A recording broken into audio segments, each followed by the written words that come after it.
ଜାତୀୟ ରକ୍ତଦାନ ଦିବସ ଅବସରରେ ବାରିପଦା ସ୍ଥିତ ଜିଲ୍ଲା ମୁଖ୍ୟ ଚିକିତ୍ସାଳୟ ପରିସରରେ ଥିବା ବ୍ଲଡ୍ ବ୍ୟାଙ୍କଠାରେ ସ୍ୱେଚ୍ଛାକୃତ ରକ୍ତଦାନ ଶିବିର ଅନୁଷ୍ଠିତ ହୋଇଯାଇଛି। ଏହି ଶିବିରକୁ ମାନ୍ୟବର ବିଧାୟକ ବାରିପଦା ଶ୍ରୀ ପ୍ରକାଶ ଚନ୍ଦ୍ର ସୁରେନ ଉଦ୍ଘାଟନ କରିଥିଲେ। ସୂଚନା ଥାଉକି ଏହି ସ୍ୱେଚ୍ଛାକୃତ ରକ୍ତଦାନ ଶିବିରରେ 43 ୟୁନିଟ୍ ରକ୍ତ ସଂଗ୍ରହ ହୋଇଥିଲା। ଏହି କାର୍ଯ୍ୟକ୍ରମରେ ସମସ୍ତ ରକ୍ତଦାତାଙ୍କୁ ମାନପତ୍ର, ଉତ୍ତରୀୟ ଏବଂ ଟ୍ରଫି ଦେଇ ସମ୍ମାନିତ କରାଯାଇଥିଲା।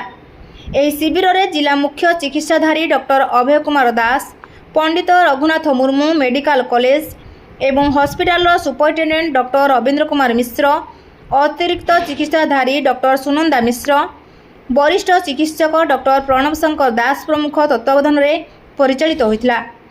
ଏହି କାର୍ଯ୍ୟକ୍ରମର ସଂଯୋଜନା ଏବଂ ସଞ୍ଚାଳନା ବ୍ଲଡ୍ ବ୍ୟାଙ୍କ ଅଧିକାରୀ ଡକ୍ଟର ସୌମ୍ୟରଞ୍ଜନ ନାୟକ କରିଥିବା ବେଳେ ପୁଣ୍ଡରୀକାକ୍ଷ ଦାସ, ପାର୍ଥସାରଥୀ ମହନ୍ତ ପ୍ରମୁଖ ଉପସ୍ଥିତ ରହି କାର୍ଯ୍ୟକ୍ରମ ପରିଚାଳନାରେ ସାହାଯ୍ୟ କରିଥିଲେ। ମୟୂରଭଞ୍ଜରୁ ମୁରାରୀ ମୋହନ ମହାପାତ୍ରଙ୍କ ରିପୋର୍ଟ, ଜ୍ୟୋତିପ୍ରଭା ନ୍ୟୁଜ୍।